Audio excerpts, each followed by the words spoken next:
की ट्रेनिंग। सुधा के बेटे की शादी होने वाली थी और वो इतनी एक्साइटेड थी कि आज मैं ऊपर आसमान नीचे, आज मैं आगे जमाना है पीछे।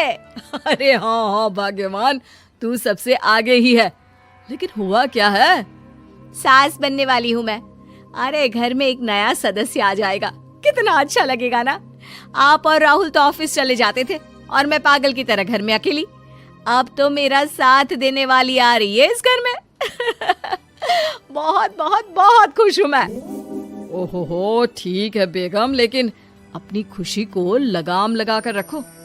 क्या पता कैसी आए, तुम्हारा साथ देने वाली आए या फिर ऐसी आ जाए जो तुम्हारी शक्ल देखना भी पसंद ना करती हो। ऐसा क्यों बोल रहे हैं जी? शुभ नहीं बोल सकते तो अशुभ तो ना बोले। अच्छा जल्दी से तैयार हो जाओ, चांदनी चौक जाना है शादी की शॉपिंग के लिए। हाँ हाँ, थोड़ी सुबह तो हो जाने दो, दुकानें बाजार खुल तो जाए। तुम सच में ना पागल हो गई हो बहू के आने की खुशी में। बेटा माँ की हरकतें देख रहा था। वो सारी बात फोन पर अपनी होने वाली बीवी राशि को बताता है। फिर पता है क्या हुआ? माँ ना सुबह 6 बजे ही पापा को चांदनी चौक जाने को कहने लगी। दूसरी तरफ राशि कहती है, अरे वाह, ये तो बहुत अच्छी बात है ना। सास इतना सोचने वाली मिल रही है, और क्या चाहिए। मैंने भी सोचा है मम्मी जी के साथ बहुत प्यार से रहूंगी, उनका ख्याल रखूंगी और प्यार करूंगी। राहुल भी खुश था। लेकिन बाजार में सुधा जी और उनके पति को एक अजीब सी दुकान दिखती है जिसके बाहर लिखा होता है, हमारे यहाँ सास बनने की ट्रेनिंग दी जाती है। ये देखिए जरा, लग रहा है आजकल के लोगों को कोई काम नहीं है। अरे सास बनने की भी ट्रेनिंग होती है क्या?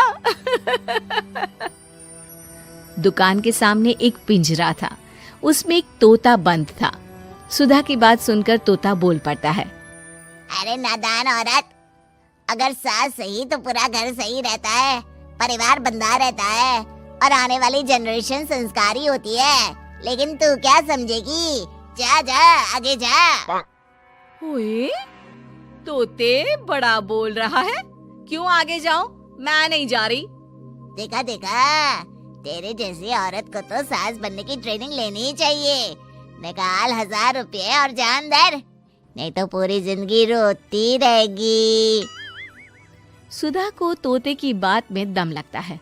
ए जी, निकालो ना जरा 1000 रुपए। अरे पागल हो क्या? जानवर की बात में आ रही हो? किस पागल आदमी की सुन रही हो, जिसे ये भी नहीं पता कि तोता जानवर नहीं पक्षी होता है। चलो निकालो 1000 रुपये और अंदर जाकर सास के रूप में जीवन को सफल कर लो। हाँ जी, बात तो ये सही बोल रहा है। कहाँ मैं आपकी बात में आ रही हूँ? मैं तो अंदर जा रही हूँ, 1000 रुपये दीजिए। पति क्या करता, बीवी की आज्ञा सर आंखों पर।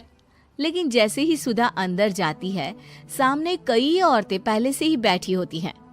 मेरी पहली बहू के वक्त मैंने इतना नहीं सोचा था, और आज वो मेरे सर पर चढ़कर नाचती है। गुरुजी, कोई उपाय बताए। तभी गुरु की नजर सुधा पर पड़ती है और वो आंखें बंद कर लेता है। तू पहले भी मेरी दुकान के सामने से होकर गई थी ना, तब क्यों नहीं आई? औरत जो कि गुरु के साथ मिली हुई थी। महाराज, तब पता नहीं था कि सच में सास बनने की भी ट्रेनिंग लेनी होती है। लगा था घर में कोई सदस्य आ रहा है जो सारा दिन मेरे साथ रहेगी, लेकिन ऐसा तो कुछ भी नहीं हुआ गुरुजी। चल फिर पैकेज लेकर 20,000 वाला कल से आ जाना। जी महाराज, गुरुजी की जय हो। वो औरत भी सुधा को देखती है और कहती है, सही जगह आई हो बहन। 10-20 हजार का मुंह नहीं देखना भाई, बस घर बस जाए तो सोचो गंगा नहा ली। बहुत कमा लेंगे अगर परिवार एक रहा, नहीं तो बुढ़ापा वृद्धाश्रम में बिताओ। सुधा डर जाती है। वो गुरु के पास जाती है और उन्हें पैसे देती है। देखो, एक मंत्र गांठ बांध लो कि कभी भी बहू को बेटी ना समझना। जितना दबाकर पहले दिन से रखोगी, धीरे धीरे प्यार दोगी तो मान रखेगी, नहीं तो। ना जी ना गुरुजी, समझ गई। अरे भला हो भगवान का जो आपसे मिला दिया, नहीं तो मैं। हाँ, आगे बढ़ते जाए, पीछे और भी लोग हैं, सबको मौका दे। सुधा घर आ जाती है। राशि शादी करके घर आती है तो दिमाग में सास की वही छवि होती है जो राहुल ने दिखाई थी। देखो राशि, मैंने काम वाली हटा दी है।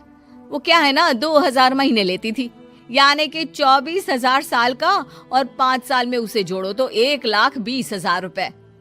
माँ जी, और 10 साल जोड़े तो? तभी राहुल आ जाता है। अरे बस बस, इतना मत जोड़ो, फिलहाल भूख लगी है, कुछ खाने को दो।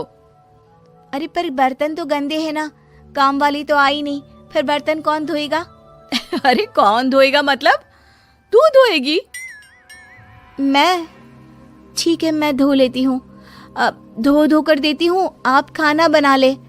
अरे खाना भी तू ही बनाएगी? ये क्या बात होती है माँ? क्या हो गया तुझे? कल तक तो कुछ और ही बोल रही थी। लेकिन सुधा का व्यवहार सुधरने का नाम ही नहीं ले रहा था। बहू और बेटा ससुर से बात करते हैं। पिताजी, क्या हो गया है माँ जी को? वो क्यों ऐसे व्यवहार कर रही है जैसे मैं कोई नौकरानी हूँ? पिता क्या करता, बता देता है सारी कहानी कि कैसे सास का दिमाग एक गुरुजी ने खराब किया है। सास बनने की ट्रेनिंग? तो मामला ये है, वही मैं कहूँ, कहाँ तो माँ बहू का इंतजार ऐसे कर रही थी मानो साक्षात कोई देवी आने वाली है, लेकिन व्यवहार नौकरानी जैसा। देखिए, माँ बुरी नहीं है, बस किसी ने उनका दिमाग खराब कर दिया है। तो ऐसे में मेरे पास एक आइडिया है। बहू फुसुर फुसुर करके पति और ससुर से बात करती है।